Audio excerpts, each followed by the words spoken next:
All right, boys, you know what it is. We are back with the preseason preview. I guess almost regular season preview now. I mean, we are inches away from actual games. We're recording this on Thursday, and the game hasn't started yet, but we got Eagles Cowboys tonight. So we were going to do it yesterday, and then we found out, well, I found out that my baby was being crazy, and I have a 13-day-old baby right now, so things are a little wild over at the house, but me and Mio are back for another podcast episode. Say what's up, Mio. What's going on? You actually had to reschedule this twice. Yeah. Yeah, rescheduling has become a main core of our podcast thing we're trying to do in this league. But hey, we made it. We made it before the season starts, and that's the important part. Yep. Yeah. I mean, listen, we don't get paid for this crap, so we're doing our best. All right, we're doing our best, so we're trying. No, I mean, if anyone out there wants to pay us, I can do an ad read. Yeah, LaMarvelous said he would pay us eventually, so we're just waiting on that payment to come in. But so today we're gonna do a 2025 season preview show and just talk about how everything has changed in the league, a lot of the stuff that's happened this offseason. There's been some players that kind of flew up out of nowhere since the last time we did one of these, a draft season, like Bill. Shout out to Bill. You know, he's making the headlines every single week now out of nowhere. And I thought I was gonna have no rookies this year, but we'll see what happens with Bill this year. But so we're gonna just kind of go through all of the teams and kind of talk about, you know, what has changed this year from last year and how we think this team is going to do. And we're going to start with our boy Mio's team. So let me pull up Mio's team. And thankfully, Mio does not have a newborn right now, so he made a lot of the notes for what we're going to talk about tonight. So you can kick it off here, Mio. I sort of did all the changes for every team by hand, so if I missed something, sorry. Key changes for me. Lost Trevor Lawrence. Added Ashton Genty and Cortland Sutton. So more wide receiver depth for me because I just love wide receivers. And I finally got an RB1. I was gonna say, does it feel weird to actually have a name brand not great value running back now? Oh man, yeah, it's different. It's different, you know. I was starting Dare, what's his nose for the Texans. Dare Agumbawale, yes. Yeah, and who else did I start in the finals last year? Yeah, you had a lot of dudes that are not even really dudes. You started Jaylen Warren a lot last year, didn't you? Am I making that up? I started Jaylen Warren a fair amount. Yeah. He has a new picture with beads in his hair, by the way. I don't know if you saw that. That's it's different. Amir Abdullah, I think, had a couple starts for me. Oh my gosh, Amir Abdullah. So it's very different, but I'm excited for this new chapter in my team. But mostly we're just running it back. Really. So you took Genty 101, right? Yeah. I don't know if we ever talked about this in our draft recap episode, but how do you realistically, year one, what do you think is going to actually happen, assuming Genty stays healthy? Do you expect a top 5 year? Do you expect a top 10 year? Do you expect the Raiders to hold him back with their trash offensive line? How do you feel about it? Oh, I think he's going to win MVP. you legit think he's going to be that good? Oh no, I think he's going to probably be a top 6. Okay, if he stays healthy. Just because. That just seems like the identity that they're very intentionally going with is they want to be a run the ball rah team. Yeah, old school, hold the ball. And Gino is good enough that they're gonna sort of be able to punish teams that try to load the box against it. Mm-hmm. So I'm excited. I think he's gonna be great. Is there any part of you with so you traded Trevor Lawrence to who? I traded it to MQFM. I forget his actual name. That's right. Yeah, his name's Logan in real life. But so is there any part of you that's because all right, so cutting to the chase. Do I think this is? Do I think that could backfire? Like, do I think Trevor Lawrence could explode next year? Yes, I do. Mm-hmm. But at the same time, I had 3 good quarterbacks. Yeah. And that's just too much value to have on your bench. Right. You know, you gotta try to push it into your lineup somehow. Yeah. See, part of me is. Sorry, go ahead. Oh no, I hope Trevor Lawrence has a good year. Yeah. See, part of me is thinking like. So obviously you were never going to trade Joe Burrow unless it's for another elite QB, right? And you have. Well, I mean, I was never going to trade Joe Burrow unless I'm trading Jamar Chase with him. Right. Which that stack would, I mean, you better get every first round pick that exists in our league for that. Yeah. But so the choice then is between Drake May and Trevor Lawrence, obviously. There's still a part of me now. I'm a Drake May believer, unfortunately, because I'm a Dolphins fan and I want him to suck. But I'm a Drake May believer. There's still part of me that's like I could see the world where Drake May never like really figures it out and he's kind of just like a middling dude. Now I don't think that's gonna happen, but that exists in the range of outcomes in my head. Whereas Trevor Lawrence this year just got Travis Hunter. Yeah, like I mean, we're sort of seeing it with our own eyes with Justin Herbert. Right. Know? Everyone's like, oh, like after his rookie year, like everyone's convinced Justin Herbert's going to be a superstar. It's just never really materialized. Yeah. Also, Drake May has like basically nobody on offense. I mean, he's got Diggs this year and he's got Travion. This is Pop Douglas erasure. Pop Douglas. Oh my God. Yeah, that guy still exists, huh? So yeah, I think it's possible that May just sort of always is a step away. Yeah. But, you know, you could say this. You say the same thing about Trevor Lawrence, and 100%. Yeah. This is like what 5? We've had 5 years. Trevor Lawrence has had 5 years to take that next step. Mm-hmm. And you know, I don't want to say this is his last chance, but this is.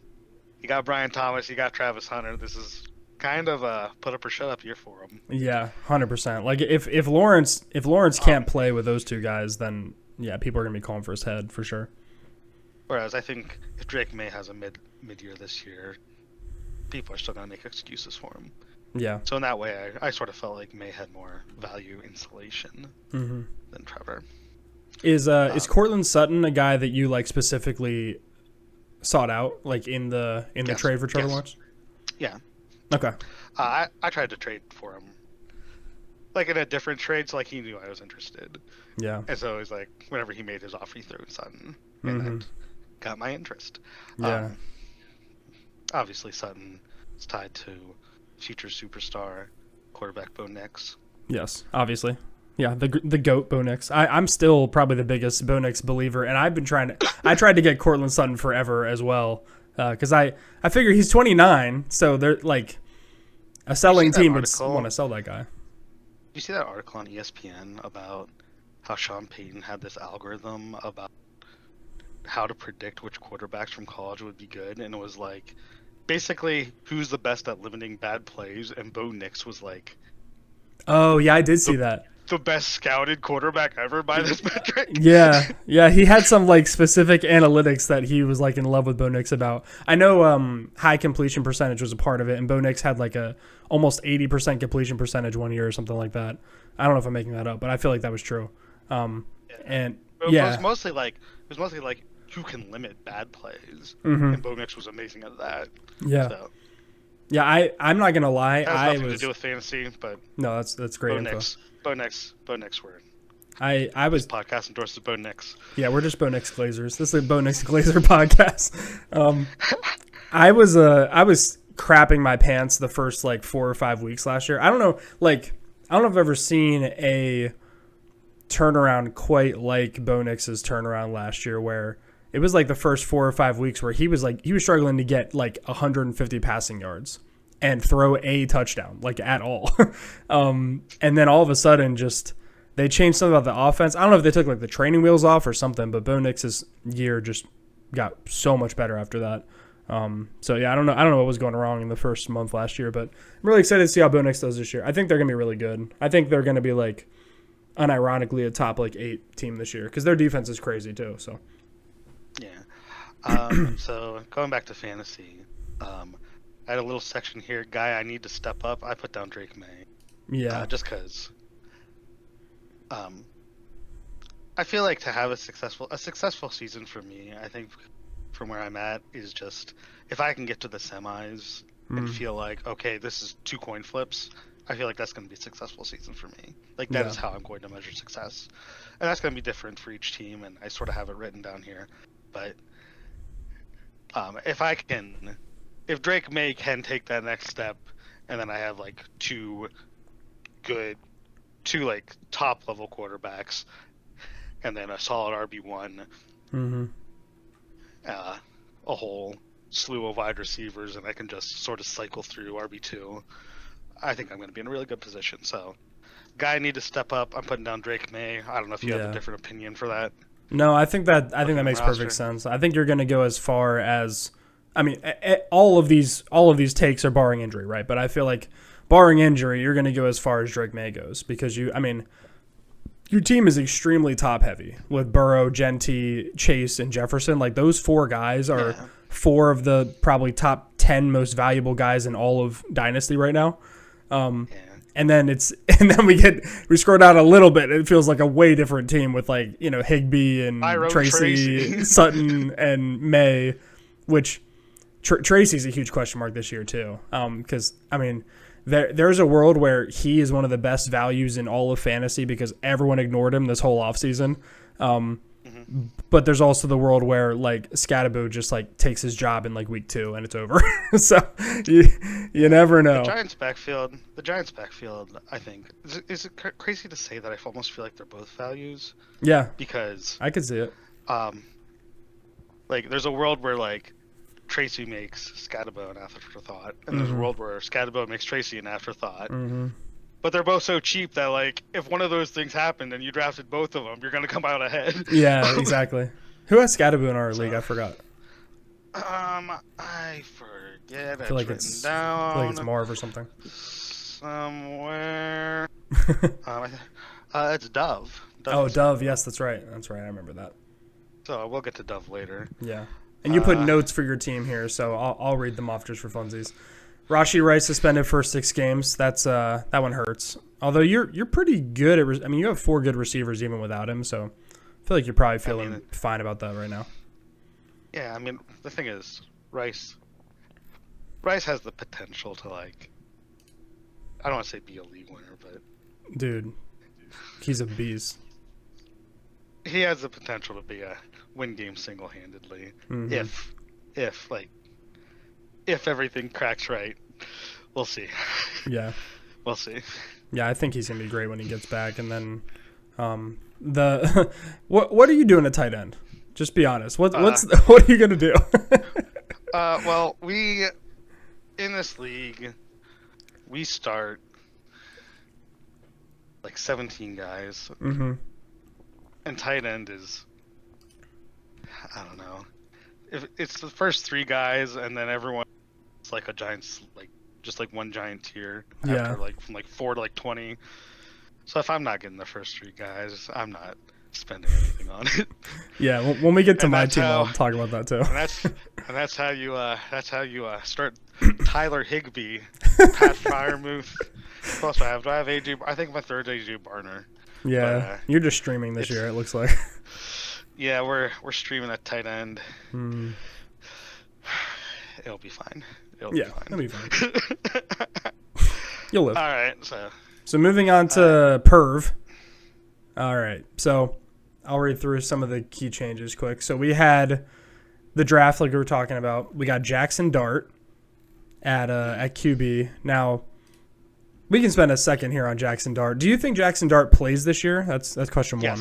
Yes. I think he starts as soon as week 5. You really think so? Okay. So when the Wilson implosion game comes, because I think Dart's listed as QB2 right now. So if Russell Wilson implodes, which that to me is a good sign, because if he was like really raw, he would not be above Jameis in the depth chart. Because Jameis is at least like playable on any given Sunday. So I think that's a good sign. He looked good in the preseason. We talked early on about how he might be like the Justin Herbert of our dynasty draft this year, because he fell to Perv at number 10 again, and we'll see. But yeah, he's looked good so far.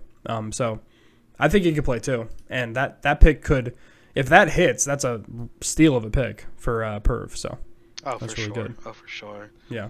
Especially because Dart, there's a lot of running quarterbacks are running as a tendency. It's not really a function of athleticism. It's sort of a function of like quarterback tendencies, and he tends to be a running quarterback. Right. He feels like sneaky, sort of like, sneaky runner, kind of like Bo Nix. Like you don't really think he's gonna take off all the time, but like he can. So, yeah. And you know, like Impervious, he has Herbert and Goff, and so like he can get a third quarterback. And like something happens to Herbert or Goff, you know, that could be a season saver. Yeah, some of the stuff that, like, I think Perv has had some of the biggest, like, W's out of nowhere that I've seen. I mean, the Puka one, obviously, just totally insane to get Puka for $3 back in 2023. Kyron, I think he got for $0. I remember that. And Kyron sat on his taxi squad his entire rookie year. His entire rookie year, yep. And then the Herbert draft.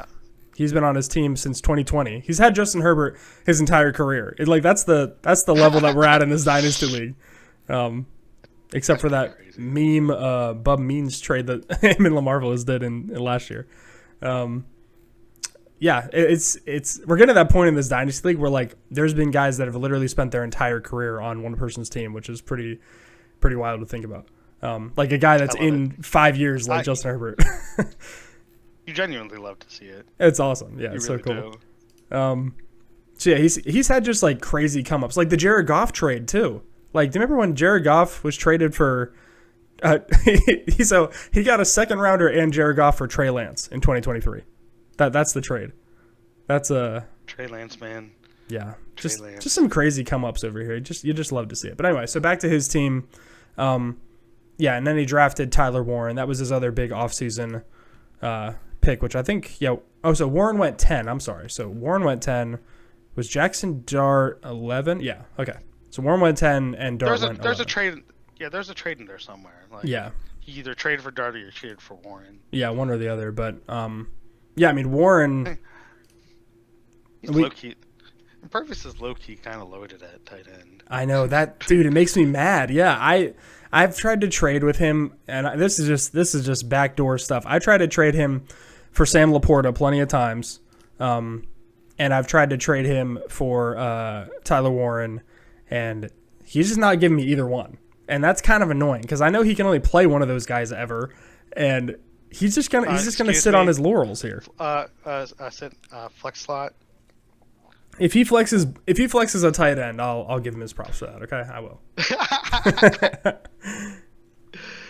So his key players this year, Jared Goff, obviously, Bijan, which actually I don't know if you saw this, Mio. His real name is actually Bijan.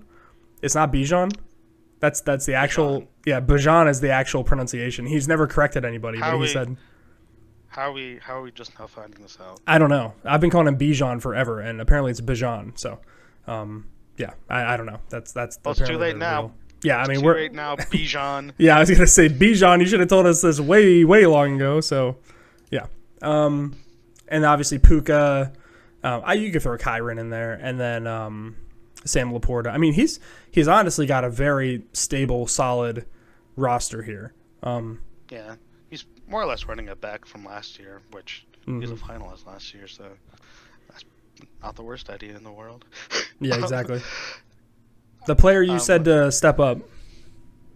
It's kind of hard with the roster this deep. I said Ricky Pearsall. Just because, I mean, it was like if Ricky Pearsall becomes like the number one in San Francisco, and I sort of think San Francisco's offense is gonna have a bounce back. Like that could just really bring them to another level.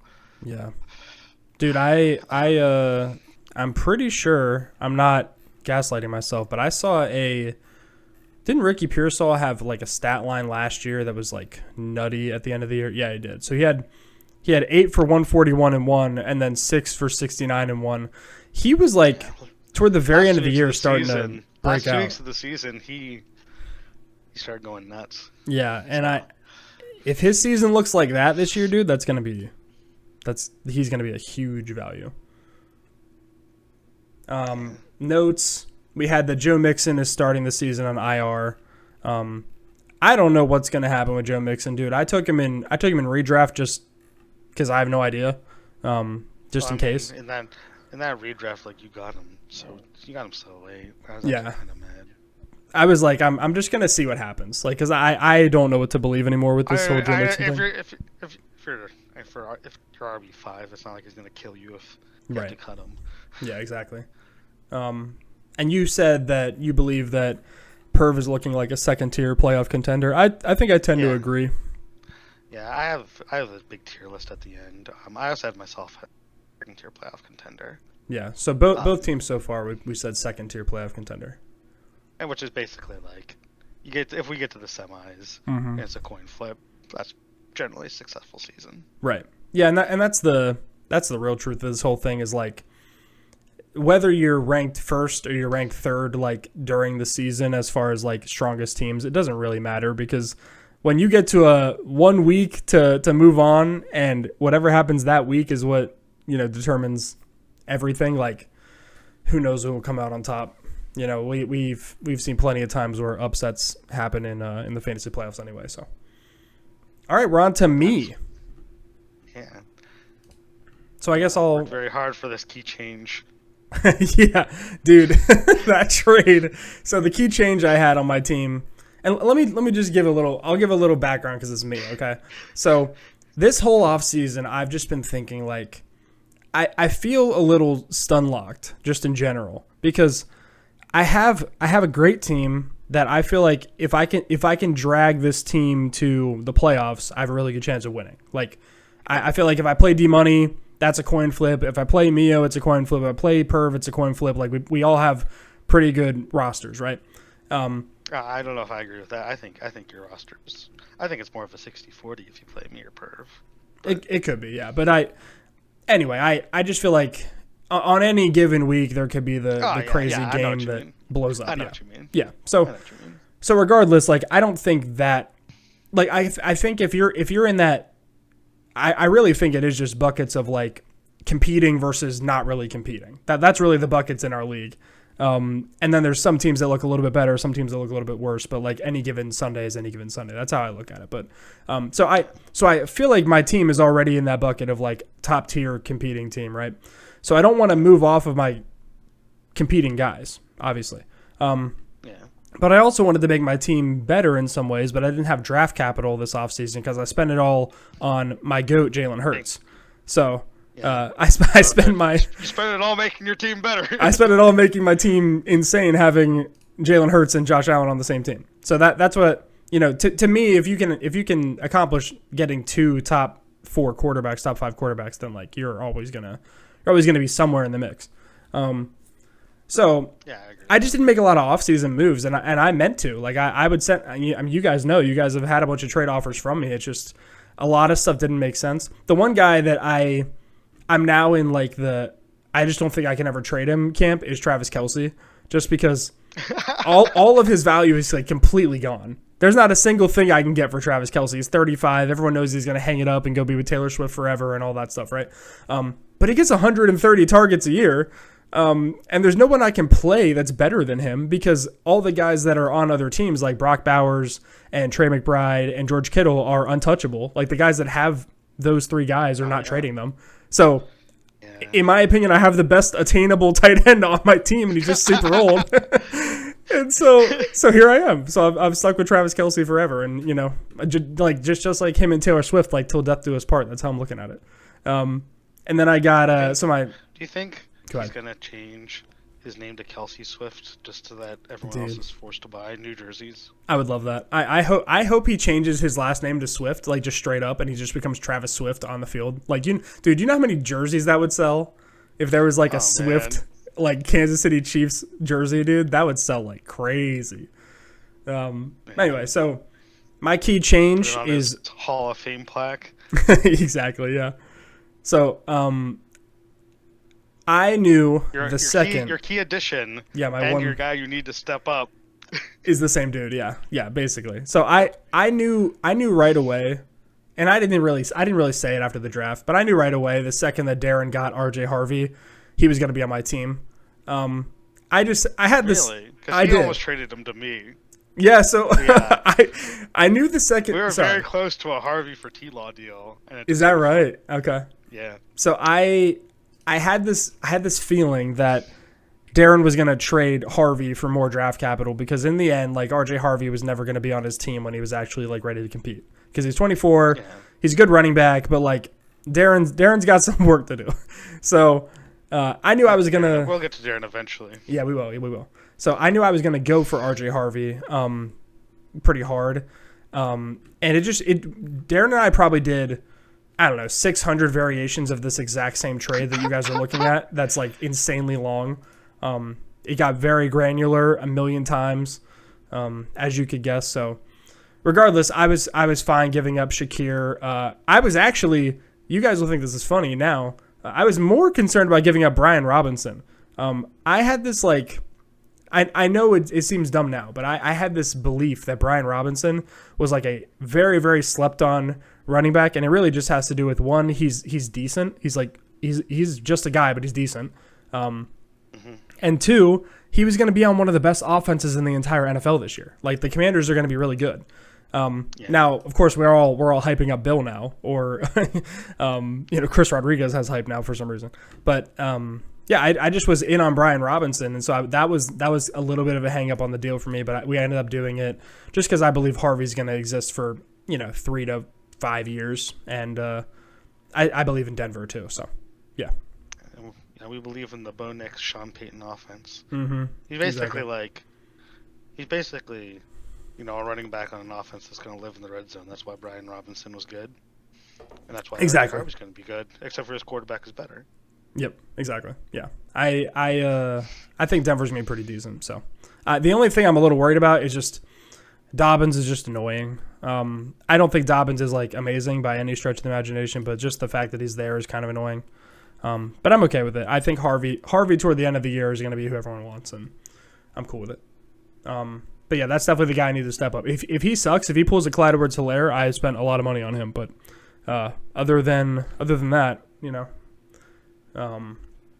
so key players. Only you could get younger by drafting a 24-year-old. A 24, I know. I know. So obviously my season heavily rests on my two stalwart quarterbacks. Like if anything happens to Josh Allen or Jalen Hurts, that is a big problem. But that would be the problem for anyone's QBs on their team. I'm also betting a lot on the Lions, and the Ben Johnson stuff makes me a little nervous. I still think the Lions are going to be really good, but just the fact that Ben Johnson's not there anymore makes me a little bit sad for Gibbs and Amon-Ra. But yeah, that's pretty much it. Mio put in here. I'm a bit more worried about. I'm a bit worried about Frank Ragnow leaving, retiring. Yeah, that too. That does kind of suck. Yeah. Can you read what you said about Tua in there? Oh yeah. Consider putting Tua as his needs to step up guy, despite not having Tua on his roster, because of Tua's effect on Achane and Waddle. Yeah, that's true. Yeah, and what's funny is, like Achane and Waddle are kind of connected in like a reverse way. So like, let me explain it like this. If the Dolphins come out and try to play dump off city like they did at the end of last year with Jonnu and Achane stuff, which this year would be like Waller and Achane, then that's probably not good news for Jalen Waddle. If they try to open the offense back up again and they try to like pass downfield with Tyreek and Waddle and like try to really, revamp and put Tua at risk again, that's probably not the best news for Achane. Not that Achane did really, really well his rookie year, but obviously receptions are worth more than runs. And I don't expect him to run for like 8 yards a carry like he did rookie year again. So dump off world is better for Achane. Open it up world is better for Waddle. So I don't know which one I'm really rooting for, and I'm kind of hoping for a little bit of a mixture of both. So yeah. Yeah. It feels like everyone, I don't want to say everyone's sleeping on the Dolphins, but you would not imagine that this is they won like 8 games, 9 games last year, and they're basically running it back. Dude, and we won, I think it was like 13 games like 2 years ago. Like, I don't know. Like I get the hesitation about the secondary, but also Chop Robinson was awesome. Oh, I love Jalen Chop Phillips Robinson. was awesome. Yeah. What's his nose? You're a DT. You're a pass rush DT. Oh yeah, we just took Kenneth Grant too, the rookie. So that's another D tackle we have, and Zach Seiler is who you're talking about. He's good. Yeah. All right, we got to move on to sleeping on him a bit. Yep.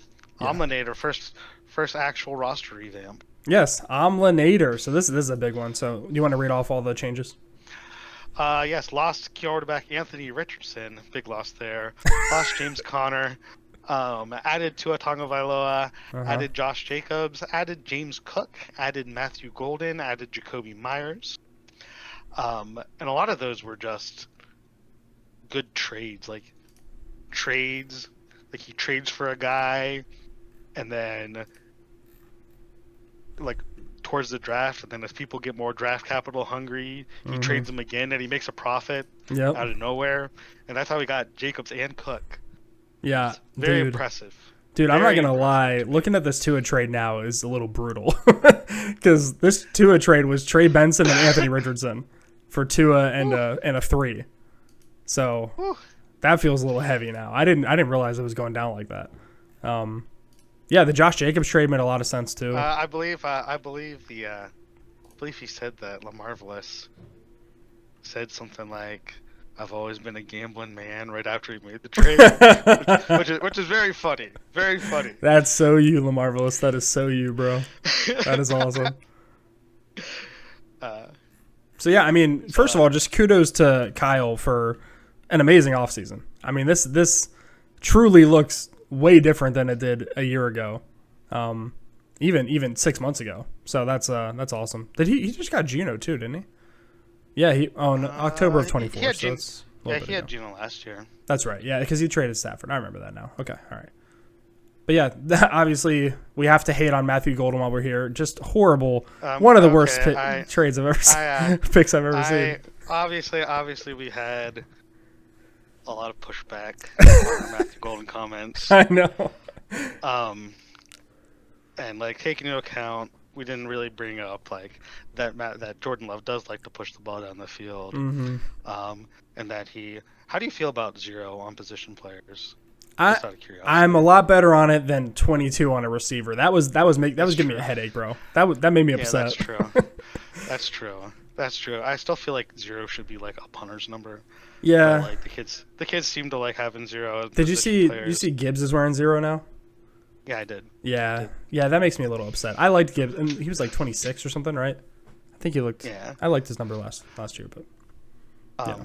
But anyway, just on the Matthew Golden comments that we made, I've thought a lot about them, and I just want to say that I stand by them. I think Matthew Golden is going to be good, not great, and I think specifically that Emeka Egbuka is going to have a better season this year. Yeah, I was going to say the Egbuka take has aged like fine wine already after all the stuff that happened this offseason with Godwin, and yeah, it's looking good. So my Egbuka stocks are going. Just wanted to clear the air on that.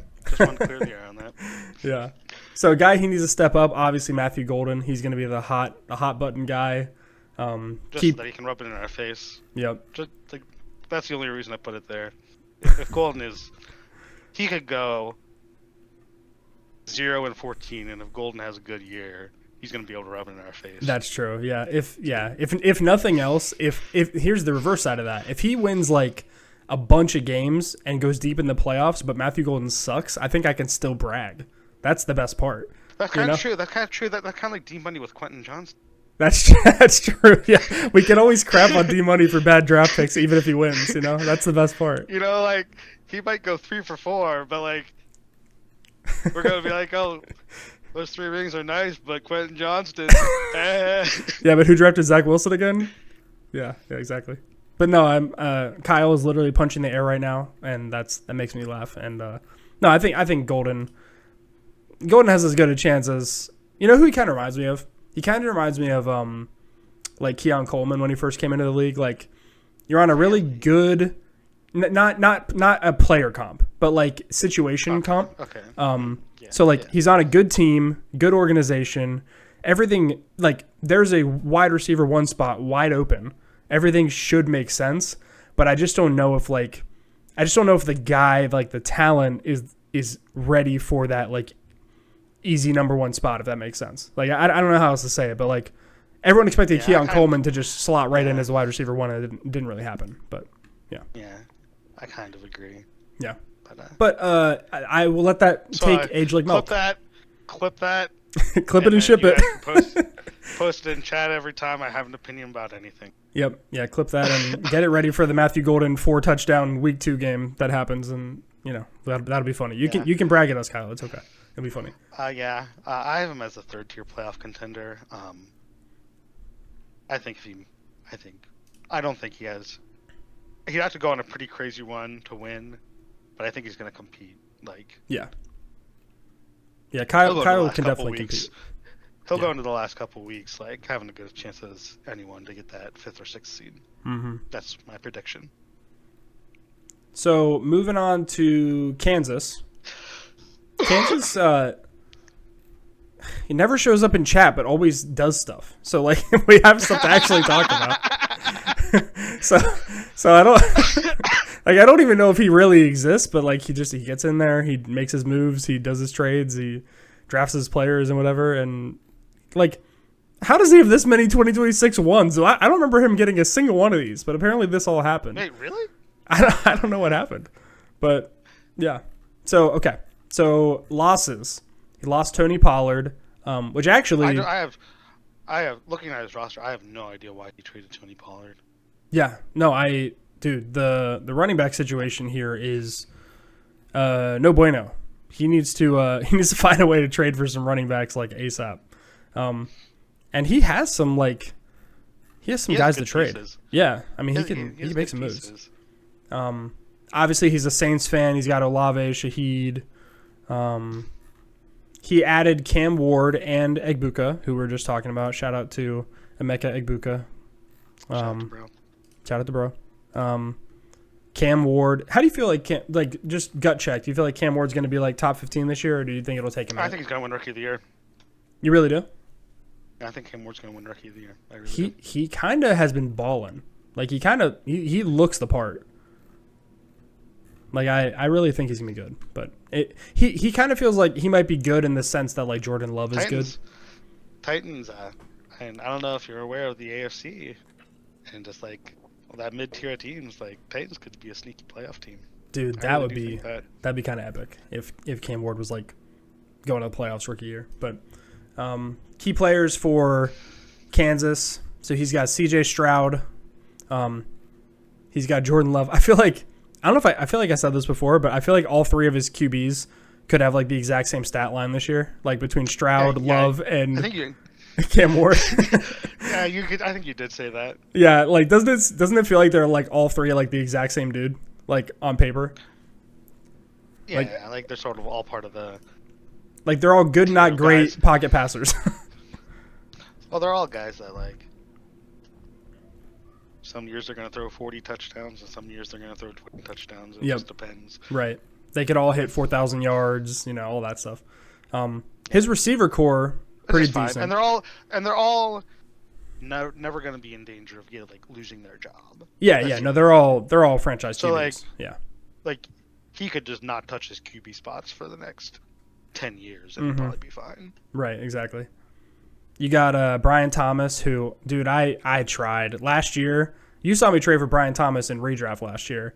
I did. I was dude, I was so early on Brian Thomas. I remember telling D-Money I thought Brian Thomas might be he might be the Justin Jefferson of this draft, where everyone is more in on Malik Neighbors, but Brian Thomas was just balling. And I traded Jason for Brian Thomas in redraft, and at the same time I was trying to get Thomas from Kansas in Dynasty, but he wouldn't move him. He knew. We were on the same wavelength, and he's like, nah, dude, Brian Thomas ain't going anywhere. So I never got him, but I tried. He also has Jamison Williams, which how do you feel about Jamison this year? I'm not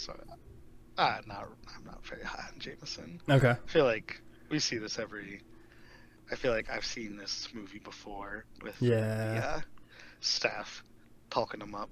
Mm-hmm. But that said, man, there's Jameson Williams highlights on Twitter. Oh, They're man. gonna hit it hard. Dude, they are. Yeah. The thing is, like, I don't know about fantasy points, but yeah. if you have fantasy points for highlight clips, you'd be going a lot higher. I was gonna say he's such a great highlight player because he's so fast and he's like just a freak. But yeah, the 90 targets like as a breakout year is like I don't know. It makes me nervous. But maybe. You put guy he needs to step up here is J.K. Dobbins. I think you're just referring to the fact that these running backs are just a little rough. They're pretty trash. The thing is with Kansas is that he has so much draft capital that I feel like after like 3 weeks in, depending on like if he goes 3-0, he's going to be able to trade for running backs. That's true. And like actually like solidify his roster. But if he starts 0-3, he's also going to be able to just go full tank. Yeah, that's true. And then if he does that, then I'd imagine some of these older wide receivers, like Godwin and what's his name, are going to be on the chopping block. Mm-hmm. So I feel like his season could go a lot of different ways, I think. Yeah. He's also got Kyle Pitts and Kincaid both in the lineup right now. I just noticed that. Yeah. Get That's Juwan spicy. Jennings in there, brother. Get Juwan Jennings in there, brother. I was gonna say he has Keenan Allen too. Not that he's gonna be amazing this year, but Keenan Allen in the big 2025. Mm-hmm. He needs to get Egbuka in there too. He can play Egbuka this week. Oh, that's true. He can play Egbuka. So that's my opinion on Kansas is that wait 3 weeks and then. Yeah, I mean he's got the draft capital to go. He could just trade one of these twos for a 30-year-old playable running back and be fine. Yeah. He could trade one of those twos for Tony Pollard. Yep. Or like a Aaron Jones type guy. See, it's a joke because he traded Tony Pollard for it too. Oh, yeah. I forgot about that. I'm not gonna lie. So I sort of feel like he wants to do a rebuild.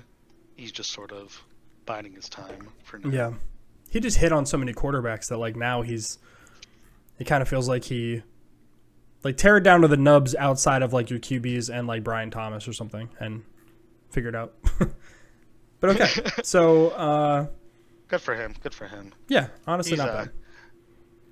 Legend in our league. Glad he's here. Yeah, he is a legend. I'll be surprised if he makes it to the playoffs this year. He's in our bottom tier. He's in my tier. But shout out to bro. He's a good enough player that he'll be back. Yeah, for sure. All right, so we got a big one here. MQFM. We still don't know what that actually means, but Logan, shout out to Logan. Crazy offseason. I think is this Logan's second full year? Am I right about that? First, I don't think he hasn't played a game yet. He hasn't played a game in our league yet. Okay. Nope. Wow. So it's just been the offseason. You have to. Yep, and he's. Oh no, you're right. You are right. He's making moves already. Dude, he has. So do you want to read off the moves? Yeah, lost Bucky Irving. Big loss right there. Added Trevor Lawrence, added Justin Fields, added Caleb Johnson. Yes. And added Lad McConkey. The little lad. So, he traded one of the two for Lad. That's right. Yeah, he traded one of the What happened to Bucky again? Do you remember? Bucky's on Jason's roster now, so I don't know how there. But I think Let me go look. Bucky's been a lot of different places. Dude, Bucky is flew the coop a few times. Oh yeah, so it was so it was for Bucky and a 1 for Jacobs and a 3. And then he traded Jacobs Kyle. Yeah. For something. Was it for QBs? I don't know. You'll have to refresh my memory. I really don't remember what happened here. But what did he get for Jacobs? Let me figure that out. I just want to see how this all went down. So That's the thing. This is the bad side of Oh, he got a having all 1. these draft day trades. Is that going back and trying to figure everything Dude, out? it's so hard to figure out. Yeah. But anyway, so we got Logan's team here. Key players: Trevor Lawrence, Bryce Young. That is, dude, he is relying on Bryce Young this year, dude. And that's something. Biggest guy that needs to step up for him is Bryce Young, because if he can go into next season with 2 solid quarterbacks and an okay position group, we can start working with that. Yeah. But if he's got to re-roll at QB2, then it might be a while. Right. Yeah, I obviously Logan is picking up the pieces of a broken experiment by the last owner. So, it's not his fault his roster is the way it is. But I already told him I pre-ordered Lab McConkey for whenever he decides to trade him. So, I'll be in line for Lad if and when that time comes. I also noticed I dropped Tyler Lockett. Lockett was on my bench. I thought it was kind of adorable that like a few days ago he picked up Lockett to actually flex him this week. I was like, oh, he's throwing some of the dudes in here, which that's good. It's not bad. Yeah, you could do worse. Yeah. He also lost losing Jalen Coker for the first 4 weeks is a big blow for him. Yeah, that sucks. Yeah, he was actually looking like he was going to play too. So that's unfortunate. I think what Logan's doing is pretty good though. He's already improved this team a decent bit. He's got 2 playable like young quarterbacks that could actually like be staples. He got Caleb Johnson. He's got Ladd. Pacheco's fine for now. Bateman's fine for now. Kyle Williams is interesting as like a flyer guy. So overall, I've always been a Bateman truther. Yeah, but, no, you have, yeah. But yeah, overall, Logan's doing the best with what he's got, and I feel like he's actually improved this team quite a bit. So I got nothing bad to say. Yeah, I think he's a year away from being. But also, I feel like that was inevitable with how he did this roster. So. Yeah, there wasn't a lot of draft capital left either. We love to see these sort of rebuilds. So shout out to Logan. Shout out to Logan. All right, it's Anderson's turn. Anderson's turn to catch these hands. So he had first of all, Anderson's team is just crazy, like in multiple ways, and we'll get to that. So he lost CeeDee Lamb and Marvin Harrison Jr., and you'd think, oh, that must mean his team is like dog water now. But nope, he's got Nico still. He picked up Tet as a draft pick, picked up Travion Henderson as a draft pick as well. Kenneth Walker makes me nervous just because he's never really done it, and even though he's had the tools to do it this whole time, and you never know. Who knows if this will be the big Kenny Walker season or not. Key players. Dunze on the bench. Yeah. Yep. And like he got 3 firsts for Lamb. Like it wasn't exactly an offer you can turn down. No. And well, dude, and I don't know how he still has so much capital because he traded 4 ones for Jaden Daniels. And by the way, I'm not saying that's a bad thing. I would have done the same thing. If dude, like to get a guy like Jaden Daniels at 24 years old, you just do what you got to do. But yeah, dude, I'm very comfortable saying that Jaden Daniels is the single best asset in Dynasty right now. Yeah, I mean, like, it's hard to argue with that. Well, in Superflex Dynasty, yes, for sure. Oh, that's yeah, Superflex. Absolutely, yeah. In our league, yes, for sure. Johnny Taylor still doing well. I don't know why I feel like Jonathan Taylor's like 30 in my head, but he's actually 26. He's just been doing it so long now. In running back years, he feels so old for some reason in my head. Yeah. But DK Metcalf, very slept on at this point in his career. I just hate Aaron Rodgers. Otherwise, I'd probably be more in on DK Metcalf. You have Brock Bowers, which Brock Bowers is up there for most valuable guy in Dynasty as well. Oh, for sure. Yeah. For sure. So he's got some of those guys that just like are just like so untouchable. Caleb. Yeah, I'm a big Travion believer too. I love Miss Travion. Yeah, I traded up for him in another dynasty. Yeah, I love Travion Henderson. He's there. He's kind of sneaky in that way that like Gibbs was sneaky in that rookie year with Bijan, where like I could see a world where Travion is actually the most like highest scoring running back this year out of the rookies, even over Genti, just because he's gonna have to do so much. The Patriots have nobody, so I could see him doing a lot this year. Oh, twice now you've raced Pop Douglas. That's true. I'm just not a Pop Douglas guy, I guess. I put the guy who needs to step up as Ted, just because if he can have two great quarterbacks, two great wide receivers with Nico and Ted, and then just like a stable running back, oh man, this team could be nasty. Dude, if Ted is as good as I think he's going to be, this is like, yeah, that's super unfair. Cause yeah.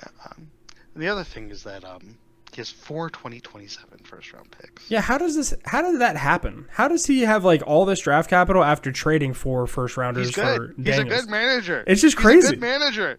Dude, I honestly like Anderson. Just hats off to the guy. Shout out to Anderson. Yeah, shout out to Anderson. He plays hard, bro. And he's a smart cookie. He is good at what he does. So that's why he will always be toward the top of the league. Like he's not even playing Calvin Ridley this week or Adam Thielen, who's playable. Rome on the bench. Ramondre, which and then Caleb Williams doesn't even need him. Doesn't even need Caleb Williams. Yeah, the Hawk strap. Shout out to the Hawk strap. So, shout out to Anderson. Yeah, I think Anderson's a championship contender. 100%. I wouldn't surprise me at all. Like in our tiers in our playoff tiers that I have at the back of the doc. Yeah. Anderson's in the top tier. Mm-hmm. It actually kind of surprises me that Anderson's not been to a. Has Anderson been to a championship yet? I don't think so. I don't think so. That kind of surprises me because I feel like he's always in that mix. Well, one of the things is that he's very willing to trade for injured players. Mm-hmm. That's true. Like he did that with Dak, and so like he's willing to like take guys and like take the zeros, and then whenever their value actually comes back up, he's suddenly got a great team. Yeah. What was I gonna say about Anderson?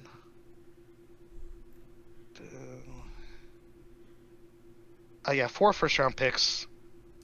So which means that if he wants to, if like someone gets injured, he can just like offer 2 firsts for the best running back available. Yeah, right. Get it if he needs to. Like he can buy at the deadline big time. Or else he can just hold him. There's a lot of hype around the 2027 class right now. So I suspect he's just going to hold him. Yeah. So shout out to Anderson. Has a great team now. We'll have a great team later from the looks of it. Mm-hmm. And I expect him to be in the mix at the end. I just noticed that Jason still is branded by, was his name Carson Steele? Was that the running back that we all got excited for? Carson Steele. For like a week. So that's a good segue. So moving on to Jay Neihart. Key losses. Dude, he did so much this offseason. So he got rid of Kenneth Walker, Worthy, Cortland Sutton, Jackson Smith-Njigba, Jacoby Myers, added Bucky Irving, added Travis Hunter, which we're going to learn a lot about this whole DB thing being broken if Travis Hunter is as good as we think. Tyreek Hill and Devontae Adams, which you said it, like that's such a classic Jason thing to like pick up these like veteran superstars of like yesterday that are like 31, 32 that are still going, like they still got the juice, but they're right on that like cliff, you know. Derrick Henry too. I mean, he's got 3 or 4 guys that are like they're inches from the cliff, and you don't know what it's coming, and they're all like all world guys, but yeah. But also like just mixing them with like Keon Coleman, and like Ollie Gordon, like he believes in young, like it's the old guys that have proven it, and the young guys that he believes in that haven't, and there's like no one in the there's no one in the middle, roster. Yeah, Bo Nix, Michael Penix, and then he's got good old Aaron Rodgers and Kirk Cousins on the bench. So, yeah. Obviously, key players this year are... Fannin, Yeah, Jalen Milrow. yeah, Harold Fannin. He loves Fannin. Yeah, Bo Nix, key player this year. We have a pretty legendary trade for... I traded for a 1 to go get Jalen Hurts, and he got Bo Nix and all that stuff last year. Derrick Henry still just absolutely chugging. I still, like...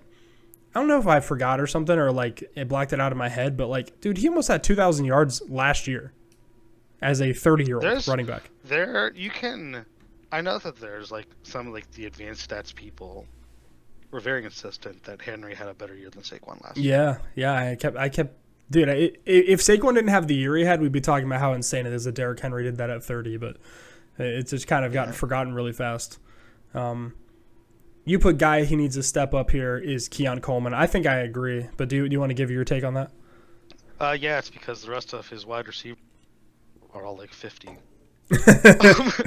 Right. Yeah. No, that's facts. He needs a young. Yeah. Especially with Amari Cooper retiring, you know. Yeah, Amari Cooper just retired. Yeah. If he can like shore up the back end of his wide receiver core. And, like, he's going to be competitive. Do you think there's a chance that Penix sucks? I think there's a chance, but I don't think it's going to happen. Yeah. I don't know why. Jalen Polk look like an NFL wide receiver. I didn't see enough from him last year because obviously he only played like 4 or 5 games or whatever. Yeah. I feel like I feel like coming out. Yeah, I feel like they're like a lot of people just kind of assumed that like Drake London's going to be awesome this year, Bijan's going to be awesome this year, and this is the Kyle Pitts breakout again, and like all this stuff. And who actually believes that? No one. But it feels like there's kind of an assumption that Penix is going to be like fine, and I'm leaving the door open a little bit that like maybe he's not that great, but we'll see. But I also could see a world where he's like fine and like just as good as the Jordan Loves of the world and the Cam Wards of the world or whatever, but we'll see. I don't know. He just makes me nervous a little bit. That's fair. I mean, he did it. He started 3 games. Yeah. That's a reasonable take. Right. But yeah, overall, Jason looks set to compete as a playoff contender as well. Dove. So let's talk about Dove's team quick. Dove also does not check the chat. I have to DM him to get him to update his freaking roster sometimes, but you know, other than that, he added Scadaboo, Jaden Higgins, interesting guy, and Luther Burden, another interesting dude. Key players: Brock Purdy, obviously, Christian McCaffrey, Baker Mayfield, George Kittle.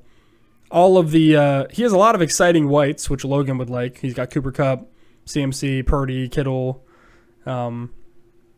Baker. So, yeah. I don't know. What do you think about Dove's team right now?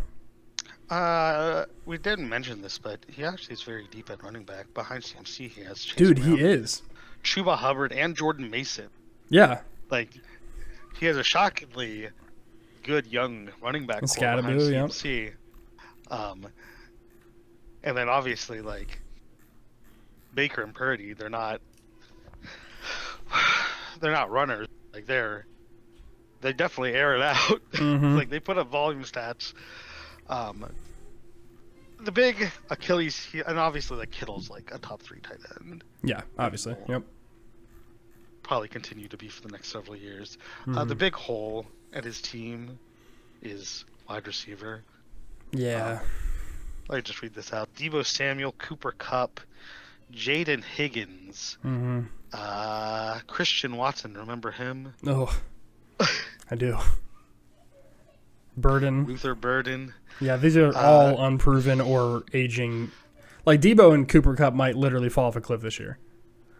Yeah. So, sort of this guy. Like, yeah.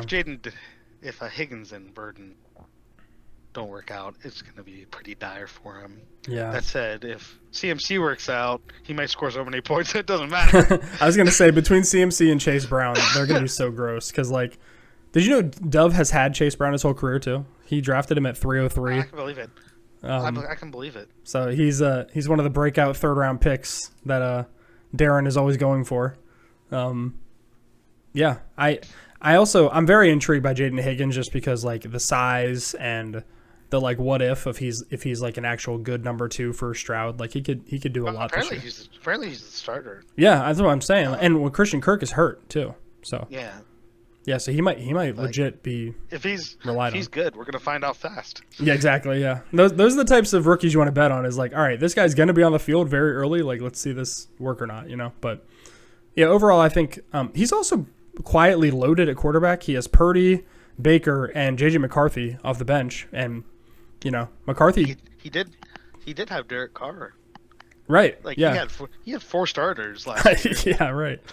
So we will see what happens with Dove. Dove just needs to get better at receiver, but I think you're right. I think the rest of his team is actually pretty decent. So.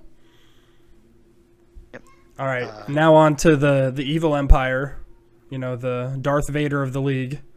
Let's go to Wolf Superior Sandwiches. Yeah. So we got losses. Michael, I don't even know if you can count this one as a loss. Michael Pittman Jr. And then you have and you Look, got. man, I was trying. I know. And then you got James Cook. Added Saquon Barkley, Omar Hampton, and CeeDee Lamb. That's disgusting. That's disgusting. Disgusting. This trade, Marv, type in the YouTube comments right now. What the heck were you doing, dog? Look at this trade. Saquon. I don't care what's on the other side of this. Pittman, ETN, Cook, and a 2. Not even a 1 for Saquon after last year, bro. Like, I don't know. That listen, I would never veto a trade or nothing, but like that's just bleh. CeeDee Lamb trade. This one, Anderson got 3 ones out of D money for this and a 2, which that's just good value. And then Hampton was a great draft pick. He looks like he's going to be starting literally tomorrow, which is super exciting. I'm very excited to see Hampton. I got Hampton in redraft, so I'm a Hampton lover. Key players, you can just look up and down. You got Lamar Jackson. You got Trey McBride. Because yeah, I was going to say there's so many. Saquon Barkley, Neighbors. I've always been the Neighbors truther too. So, guy he needs to step up. You put Breece Hall. Do you want to spin on that for a second? Yeah, because if you look at his depth behind Hampton and Saquon, it's not actually that great. He is obsessed with Nick Chubb coming back and being like his savior for some reason. I'll say I'm skeptical, but it might happen. It might happen. You ever see like you ever see one of those blown out tires on the highway from like an 18-wheeler? And you're like, oh my gosh, I've never seen a tire that blown up before. And it's like all in like strips and everything. Like that was Nick Chubb's knee, like a few months ago. So yeah. I think if Breece Hall hits, and I think there's a chance he's going to hit even with the Braylon Allen, just because the Jets have sort of indicated that they want to run the ball like 35 times a game. At least, and probably like 75 times a game. Although I have seen the Braylon Allen split news. Have you seen that?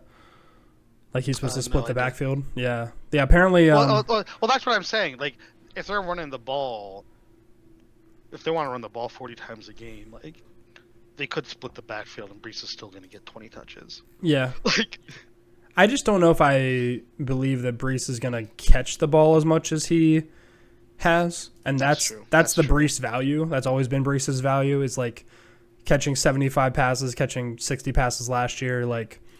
I don't know. I'm excited. Their offense is going to look a lot different this year, I think. And Breece already apparently wants out. Like he's not going to get another contract there. So I think Breece, the talent, is very, very good. Like if he was on another roster, like if he was in Dallas or something, like my goodness. Dallas would never pay Breece. Exactly. Yeah.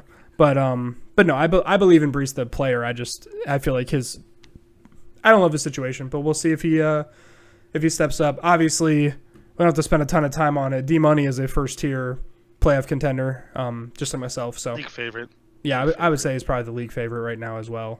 Obviously, and also he has 2 firsts next year too. So if he wants to fill in a hole, he can just drop a first in front of the best running back in the market. And Honestly, I think he should get rid of his Yeah. first because he doesn't really hit on them ever. But if he, that's true. That's true. I think he should keep spending first on guys like CeeDee Lamb instead. I think that's what he should do. But that's just my opinion. So we'll see. Yeah. And now on to the roster churner himself. I'm not reading all that. Yeah, I'll read reading it all quick. that. He lost Tua. He lost Russell Wilson. Barf. He lost Saquon Barkley. That one hurts. He lost Josh Jacobs. He lost Tyreek Hill. He lost Devontae Adams. He lost Calvin Ridley. This is probably only like 1 week's worth of LaMarvelous trades, by the way. He added Anthony Richardson, James Conner, Judkins, Marvin Harrison Jr., JSN, Worthy, Pittman, Tucker Kraft, Colson Loveland. So yeah, here's where we are today. Let's talk about where we are today. We got Kyler, Kamara, Maserati Marv, JSN, Worthy, Pittman, George Pickens. Interesting. He's starting Flacco this week? How did that happen? Anthony Richardson. Oh my gosh. That's how that happened. I didn't realize Richardson was his actual 2. No, Richardson was his actual 2. All right, so Marv, I just want to help you for a second, okay? I remember at one point, very recently, before last video though, I think at one point on your roster you had at the same time Jaden Daniels and was it Hurts or it was someone else? Yeah, dude. Like, how do we get to this point where we're starting Joe Flacco at this point? So, have you seen his team name? That's how this happened. Yeah, that's true. It does say trades. That is true. Yeah, he's answering the question before we even ask it. Overall, what are your thoughts, Mio? I really like this. There's a lot to like about this roster. I like the wide receiver. Yeah, the core wide receivers is great. Yeah. I think he's surprisingly solid at running back. Like, yeah, Kamara and Connor to score points now, but like, he still has Judkins, right? Yes. Yeah, he still has Judkins. He has Dylan Sampson. I like both of them. I like Trey Benson. Yep. I think Trey Benson is going to get his shots later in the year. So I think he has a great wide receiver core. I really like Tucker Kraft. Yeah. He's probably the only one outside the big 3 that and Colson Loveland, obviously. Yeah. Oh, yeah. Colson Loveland's very interesting. They're just they have too many weapons in Chicago, but yeah. So I like the wide receiver. I like the tight end. I think he's pretty. I think his running back strategy is very defensible. It's just quarterback too. Yep. Yeah, that makes sense. What you gonna do? Quarterback too.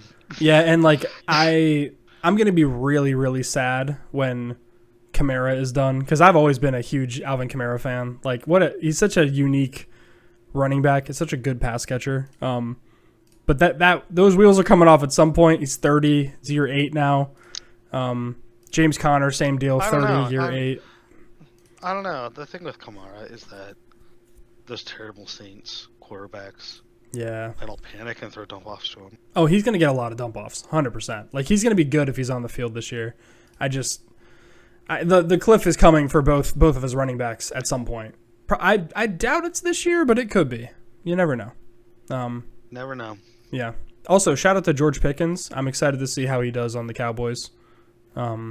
It's just I'm actually very bullish on Dallas because I think that defense is going to give up. Dude, their defense is going to be cooked.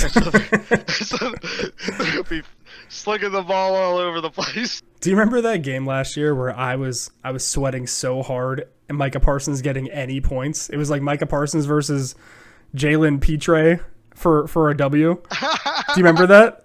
And I remember that sounds like one of our Monday night watches. Yes, it was a Monday night game, and it was like I needed Jalen Petre to outscore Micah Parsons by. I think I needed him to outscore Parsons by like 3 or 4 points, and Parsons at any point could have got a sack, and I think Petre only had like 4 or 5 points. And Parsons kept getting pressures but no sacks, and I just remember like sweating bullets the whole time, dude. It was, and like he was the only guy on Dallas's defense doing anything, so it was very funny. Yeah, that's that whole trade saga just reminded me of that game, and it was crazy. And now we're on to the man of the hour. You know him, you love him. Good old Darren, my dog, my boy. I love you. So let's talk about the key changes. We got Russell Wilson this year, Matthew Stafford. He lost all his good players. He added a bunch of rookies. Yeah. Also, Russell Wilson and Matthew Stafford for some reason. Yeah. Well, I don't. Hey, who did he get rid of again? You know Let me look. Oh, it was Fields. That's right. It was Fields. Wait. Yeah, it was Fields and Russell. Oh, that's Roman Wilson. Excuse me. I was reading that backwards. Roman Wilson was also in that trade. It just says R. Wilson. No. So, yeah, Fields and a 1 for Stafford, Russ. I think Lamarvelous is going to be in between the 5th and 8th seed, like, sort of. Yeah. He's going to go into he's one of those guys that, like, he's going to go into the last 2 weeks in the mix, in the hunt. Yeah. But he won't have it, like, secured. I could see that, yeah. We'll see if he makes it. So, yeah, for Darren, added Dylan Gabriel from me. He got Jaden Blue, Tootin, Trey Harris, Mason Taylor, all of the scrappy second and third rounders that you know and love. Lost Justin Fields. I don't know if he had Justin Fields last year. Lost Lad McConkey. I didn't know if he would do that or not, but he ended up doing it. And he lost Tucker Kraft. Key players this year. I mean, he's balling out with Russ, Matthew Stafford, and trying to scrap together any of these two and 3 round guys that breaks out. And I bet you one of them. Bixby. Yeah, I was gonna. I think at least 2 of them are gonna. Yeah. Gonna hit. I think I'm so excited to see what happens with these guys. Like, will it be Mason Taylor? Will it be Pat Bryant? Will it be Jack Besh? Will it be Tootin? Will it be Woody Marks? Like, we'll see. We will see. But he needs literally any of his rookies to step up. That is the key to victory here for Darren, and he really needs to figure out how he's going to turn some of these picks into a first-round quarterback this offseason to build around, because that's the prayer. Gabriel? No, I feel like Dylan Gabriel's probably not it. I don't know. Yeah. In the notes section here, I said, taking shots on rookies is the most fun Dynasty, so he decided to build his whole team.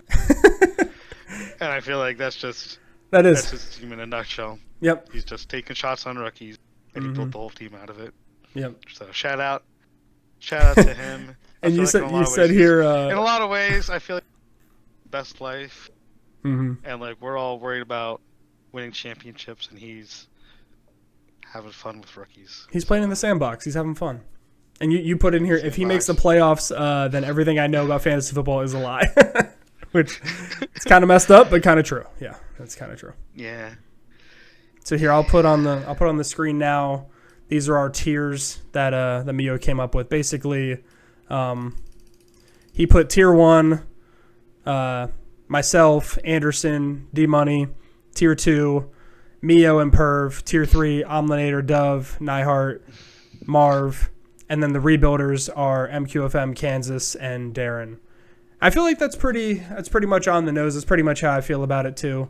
I could see like, the nature of fantasy is that like a tier 1, a tier 3 guy, 65-35. Right. Like, yeah, that's like the fun tier part. 3 guys could very easily beat off. Like if a tier 3 guy makes the playoff and beats 3 tier 1 guys, like none of us are going to be surprised. Well, like we'll be surprised, but none of us are going to say, "Oh my god, like this was impossible." Like, yeah. Oh, dude, I took an L to a tier 3 team like the first 2 or 3 years in the playoffs because we had no buys or anything, and I think I played Tyler one of those times, Kansas one of those times, and at the time he probably would have said they were like tier 3. So yeah, I know how it goes. But overall, I think there's plenty of movement that'll happen in these tiers throughout the year, and probably based on injury, based on crazy trades that Lamarvelous and Darren do. And I was gonna say the Lamarvelous's roster now has what his roster is gonna be at the end of the season. Oh yeah, 100%. Yeah, it won't even be the same in like a week. So yeah. So what we're saying is, if anyone is capable of filling that QB2 hole, it's him. Absolutely. Yeah, I don't feel like Flacco's going to be there for long. Probably not. So, all right, guys. Well, I hope you enjoyed. I don't know. I can see a world where like the running game and the defense are good enough that like they just keep winning even though Flacco's not that good. Yeah. And they're like 6-3 in week 10. And it's like, well, I mean, like we can't bench Flacco. Like we're 6-3. Yeah, I feel like the Flacco implosion might come like midway through the year or something, but we shall see. But we'll see. Shout out to Joe Flacco, Super Bowl champion, one of not the a Pro goats. Bowler. Yeah, not a Pro One Bowler. of the goats. Yeah, one of the goats. Probably had the greatest. What's it called? Contract year run, playoff run in history. Mm-hmm. Absolutely. So. But yeah, guys, I hope that you all enjoyed this episode of the podcast, and very excited for football tonight. Very excited to post this in the chat for you guys. Less than an hour, right? Yeah, football is literally in like an hour. Yeah, so yeah, it's 7:30. Shout out. What were you gonna say? Yeah, 8:20 kickoff. Yeah, 8:20. Yeah. 40 minutes. Yes. Back to football. Back to Jalen Hurts doing tush push. We're gonna get a tush push tonight, Mio. Yes. 100% chance. Oh, that's gonna be so fun. That's gonna be so good. But yeah. All right. Thank you all for listening. You guys make it all worth it. And shout out to Z Willie for being the commish. Always. With all our crap. All the time. So much crap. For doing all the recording and editing. We're all about to have a epic 2025 season. Shout out to D Money for being the champ. And for now. And I'll be sending myself a jersey this year instead of D Money. All right, that's my last. Hey, we'll see y'all on the other side. Yeah. Enjoy week 1, guys. We'll have another podcast probably in a few weeks. So. All right. See ya. Later.